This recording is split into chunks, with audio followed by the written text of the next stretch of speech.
একটা কয়েকজন এর সাথে কথা বলে একটা জিনিস আমাদের মানে আমরা যেটা শুনতে পেয়েছি যে মিশা সওদাগর এত বেশি প্রভাবশালী অভিনেতা যে কখনো কখনো নবীন বা নতুন যারা হিরো থাকে, হ্যাঁ, পর্দায় তাদেরকে মিশা সওদাগর খেয়ে ফেলে। মিশা সওদাগরের বক্তব্য কি?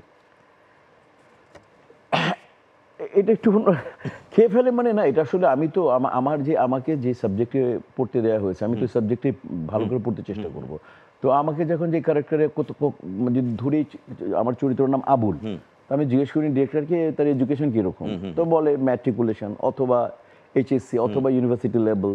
আচ্ছা, তার বায়োগ্রাফির মধ্যে আর কি কি হতে পারে, বয়স কত হতে পারে, কি করতে পারে, তো আমাকে বলে দেয়। তো আমি ওই ক্যারেক্টারটাই নিভাতে চেষ্টা করি, যে ওল্ড টাউনের না এইখানকার, মানে যেমন টেরারিস্টের মধ্যেও তো ক্যাটাগরি আছে, নদীর ওই পারে যারা টেরারিস্ট একরকম হবে, শিক্ষিত টেরারিস্ট হলে একরকম, মিডিল ক্লাস পড়াশোনা করলে একরকম হবে। তো এই ভাগটা জেনে নিয়ে আমি পারফরমেন্স করতাম। বাট আমারটা করার সময় আমি আসলে আমি যতটুকু যখন ক্যামেরা অ্যাকশন বলতো তখন আমি এইটুকু আমি আজও বিশ্বাস করি, কারণ যখন ডিরেক্টর ক্যামেরা বলতেছে ক্যামেরা রেডি করতে বলতেছে, ক্যামেরাম্যানরা কাজ করে, সাউন্ড বলতেছে সাউন্ড সব চুপ হয়ে যায়।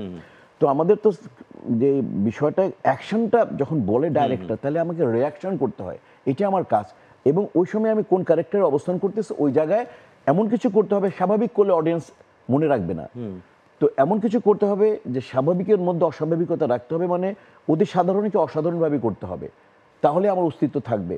না হলে তো মনে করো যে আমাদের ভিলেন তো মনে করো যে স্বাধীনতার পর থেকে তুমি যখন মধ্যে 50 জন হবে, কিন্তু হুমায়ুন ফরিদি, শ্রদ্ধেয় এটিএম শামসুজ্জামান, শ্রদ্ধেয় আহমেদ শরীফ, শ্রদ্ধেয় রাজীব সাহেব, শ্রদ্ধেয় সাদিক বাচ্চু, শ্রদ্ধেয় মিজু আহমেদ কয়জন হয়েছে, ঢের বেশি কিন্তু লিস্ট আছে। তো এইগুলো তো তারা এগুলো তো নিজের স্বকীয়তাকে একটা জায়গায় নিয়ে গেছে, নিজের স্বকীয়তাকে তারা ছড়াতে পেরেছে স্ক্রিনে, তার মানে এই জন্য তো তারা তো আমি আমার কাজটা সততার সাথে করতাম, মানে আমি যেটা এটা যে কেউ বলবে যে আমার কাজটা যেটা যে ক্যারেক্টারটা 100% করবো। আর আমি যেটা সরি আমি একটু ইন্টারাপ্ট করছি, বলো। সেটা হচ্ছে যে এরকম কি নয় যে মিশা সওদাগর এত ভালো অভিনেতা বলেই যে ওই সিকোয়েন্সগুলোতে যেগুলোতে তিনি আছেন, তিনি এরকম কি আছেন যে তিনি তার কো আর্টিস্টের উপরে একটু, সে কো আর্টিস্ট যেই হোক না কেন, হিরো হোক হিরোইন হোক বা কো ভিলেন হোক, তাদের উপরে একটু ডোমিনেট করার চেষ্টা করেন, এরকম কি কোনো ব্যাপার আছে? আসলে স্ক্রিপ্ট ডোমিনেটেড হয়েই থাকে, স্ক্রিপ্ট অলরেডি ডোমিনেটেড হয়েই থাকে। যিনি স্ক্রিপ্ট লিখেছেন, যিনি বলেছেন মিশা সওদাগরকে, আগে আমাকে বলা হতো তুমি এখানে নতুনকে মুদ্রা দোষ কি দিবা, তুমি ম্যানারিজম কি করতে চাও, আমাকে আগে বলা হতো, এইগুলো আমাকে না, এটা মুনতাজুর আকবর একবার বলেছিলেন। যখন আমাকে স্ক্রিপ্টে দেওয়া হতো যে কিছু ইম্প্রোভাইজ করতে চাও কিনা, বলে এটা এটিএম শামসুজ্জামানকে আগে আহমেদ শরীফকে, রাজু আহমেদ স্যারের কথা বলতো, আহমেদ শরীফকে দেওয়া হয়েছে, দেখেন কিছু ইম্প্রোভাইজ করবেন কিনা।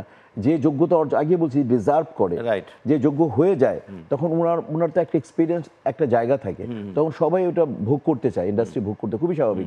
তো তেমনি করে যদি কোনো কিছু ইম্প্রোভাইজেশনের জায়গা থাকলে আমরা ডিরেক্টরকে বলতাম, ডিরেক্টর অ্যালাউ করলে আমরা করতাম, আর কিছু না আসলে। এই যে এতগুলো সিনেমাতে অভিনয়, 700 না আমরা প্রায় অলমোস্ট 900, তো 900 সিনেমা, অলমোস্ট 900 সিনেমা, এবং 900 সিনেমায় ম্যাক্সিমাম মিশা সওদাগরকে আমরা প্রতিনায়ক হিসেবে পেয়েছি, খলনায়ক হিসেবে পেয়েছি।